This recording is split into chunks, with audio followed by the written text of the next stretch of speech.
Welcome to our Mahaperiyava களஞ்சியம் channel. இன்னைக்கு நம்ம பார்க்க போகிறது தெய்வத்தின் குரல் 4ஆம் பாகம் 5ஆம் அத்தியாயம் உத்தரமேரூர் உத்தம தேர்தல் முறை.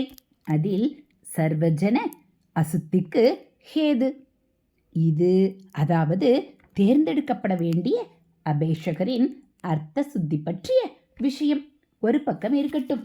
பழங்காலத்தில் எதிர்பார்த்தே இருக்க முடியாதபடி சர்வஜன அடிப்படையில் பிரஜைகள் அத்தனை பேரின் அர்த்த ஆத்ம சுத்திகள் கெட்டு போவதற்கும் வழி செய்து கொடுக்கும்படியாக இப்போது தேர்தல் முறையை செய்திருக்கிறதே என்பதை நினைத்தால்தான் மிகவும் கவலையாகவும் வேதனையாகவும் இருக்கிறது.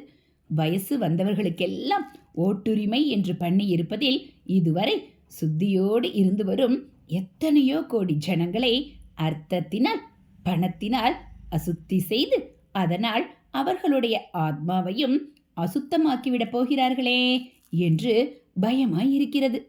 இதுவரை எழுத்தறிவில்லாவிட்டாலும் ஏழையாய் இருந்தாலும் நம்முடைய பொதுஜனங்கள் லஞ்சம் கொடுக்கவே பயந்து வந்திருக்கிறார்கள். அந்த பொதுஜனங்களுக்கும் லஞ்சம் கொடுத்து அதை அவர்கள் வாங்கிக் கொள்வதென்பதற்கோ இதுவரை பிரமேயமே ஏற்பட்டதில்லை. சமூக வாழ்வின் சகல அம்சங்களிலும் சர்க்கார் பிரவேசிக்கும் வெல்ஃபேர் ஸ்டேட் கொள்கையை பின்பற்றி கொண்டு அதை நடத்தவிருப்பவர்களுக்கு வயசு தவிர எந்த யோக்கியதாம்சமும் வேண்டாம். இவர்களை தேர்ந்தெடுப்பவர்களுக்கும் அந்த ஒரு யோக்கியதாம்சம் போதும் என்று வைத்திருப்பதாலேயே பயம் பிடித்து கொள்கிறது. 2 விதமான பயம். ஒன்று, தாங்கள் சலுகை சாய்க்கால் பெறுவதற்காக அபேஷகர்கள் வெற்றி பெற்று மெம்பராகிவிட்ட பின் ஓட்டர்கள் லஞ்சம் கொடுக்க முற்பட்டு இந்த தேசத்துக்கே களங்கமுண்டாக்கி விடுவார்களோ என்ற பயம்தான். ஆனால் இப்படி லஞ்சம் கொடுக்கக்கூடியவர்கள் பொது ஜனங்களில் அரைக்கால்வாசியோ அதற்கும் குறைவாகவோ தான் இருக்கக்கூடும். இதுவே மகத்தான தப்பு என்றால் இதையும் விட மகா பெரிய தோஷம் ஏற்பட இப்போது இடம் செய்திருக்கிறது. இது 2வது பயம். என்னவென்றால் ஜனத்தொகையில் அரைக்கால்வாசி போக பாக்கி முழுதும் ஏழை எளியவர்களாகவே உள்ள நம் நாட்டில் இவர்கள் அத்தனை பேருக்கும் அபேஷகர்கள் காசை கண்ணில் காட்டி ஓட்டு வாங்க இடமேற்படுத்தி தந்திருப்பதைத்தான் சொல்கிறேன். இதை நினைத்தால் புண்ணிய பூமி என்று இதுவரை போற்றப்பட்டு வந்த நம் நாட்டின் கதி என்ன ஆகுமோ என்று கதி கலங்கும்படியாக இருக்கிறது.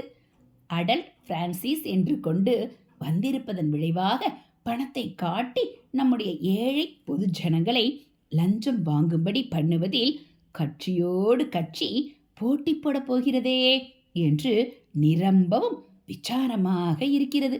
இப்பேற்பட்ட பணபலம் பெற வேண்டுமென்றால் எல்லா கட்சிகளுமே தப்பு வழியில் போனால்தான் முடியும். அதாவது லீடர்ஷிப் கெட்டுப்போக வேண்டியதுதான். அதை விடவும் பொதுஜனத்தை பற்றியே ரொம்ப கவலையாக உள்ளது. காசு வாங்கி கொண்டு ஓட் போடுவது என்பதாக ஜனங்கள் ஒரு தப்புக்கு இடம் கொடுத்துவிட்டால் அது பழகி போய் மேலும் மேலும் தப்பு பண்ணுவதில் குளிர்விட்டுவிடும். பொதுவாக நல்ல குணமுடைய நம் ஜனங்கள் லஞ்சம் வாங்கி கொள்ளும் ஒரு தோஷத்துக்கு ஆளாகிவிட்டால் அப்புறம் எதிரெதிர் கட்சிகளிடமும் வாங்கி கொண்டு ஒன்றுக்கு நாமம் போட்டு அசத்தியம் என்ற பெரிய தோஷத்துக்கும் ஆளாகிவிடக்கூடும். எங்கேயோ ஒரு ஆபீஸுக்கு லஞ்சம், பியூனுக்கு டிப் என்றில்லாமல் தேசம் முழுக்க ஹோல்சேலாக இப்படி அதர்மமான லஞ்சம், அசத்தியம் ஆகியவற்றை கொண்டு வந்துவிட்டு இது புண்ணிய பூமி என்பதையே மாற்றி விடுவதற்கா ஜனநாயகம் என்று கூட துக்கமாக வருகிறது. நான் பாலிடிக்ஸ் பேசப்படாதுதான். ஆனால் பாலிடிக்ஸ் தர்மத்திலே வந்து முட்டி மோதி நம்முடைய ஜனங்களின் நல்ல பண்புகளை எல்லாம் அடித்து கொண்டு போய்விடுமோ என்ற நிலை ஏற்படும் போது தர்ம பீடங்களாகவே மடங்கள் ஏற்படுத்தப்பட்டிருக்கிறதால் எப்படி வாயை மூடிக்கொண்டிருப்பது? அடைத்து வைத்த ஜலம் திறந்து விட்டவுடன் ஒரே வேகமாக பீத்துக்கொண்டு கிளம்புவது போல் வெகுகால வெள்ளைக்கார ஆட்சிக்கு பின் இப்போது சுதந்திரம் என்று கிடைத்திருக்கும் போது எல்லோரும் நிதானம் இல்லாமல் கட்டுப்பாடு இல்லாமல், விவஸ்தை இல்லாமல் கிளம்புவதற்கு ஆஸ்பதம் ஏற்பட்டிருக்கிறது.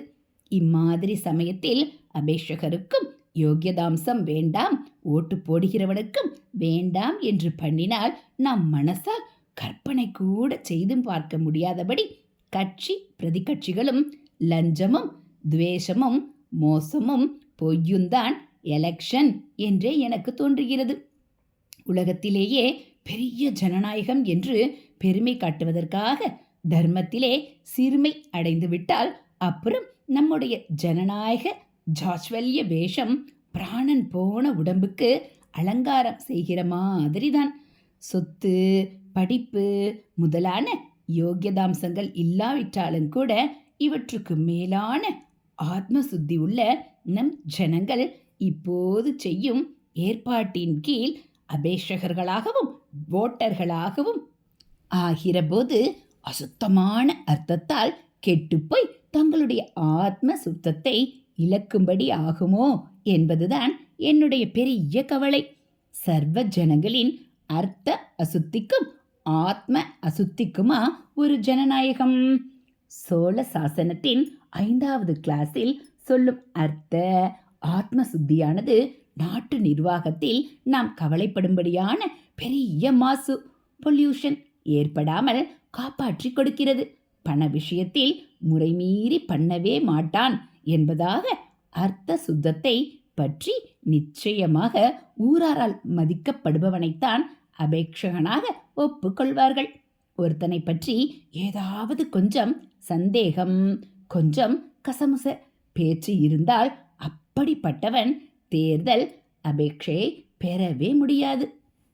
ஹரஹர சங்கர ஜெய ஜெயசங்கர, ஹரஹர சங்கர ஜெய ஜெயசங்கர. மகா பெரியவாச்சரணம். இதுபோல் தெய்வத்தின் குரல் பகுதிகளை நீங்கள் தினந்தோறும் கேட்கணும் அப்படின்னா மறக்காமல் நம்ம சேனலை சப்ஸ்கிரைப் பண்ணுங்கள். கூடவே பெல் ஐக்கானை கிளிக் பண்ணி ஆளுங்கிற பட்டனையும் அழுத்திடுங்க. நம்ம சேனலில் வரக்கூடிய தெய்வத்தின் குரல் பகுதிகள், ஆன்மீக கதைகள், ஸ்லோகம் மற்ற எல்லாம் உங்களுக்கு பிடிச்சிருந்தா ஒரு லைக்கும் கமெண்ட்டும் கொடுத்து உங்களுக்கு தெரிஞ்சவங்களுக்கும் ஷேர் பண்ணுங்கள். தேங்க்யூ.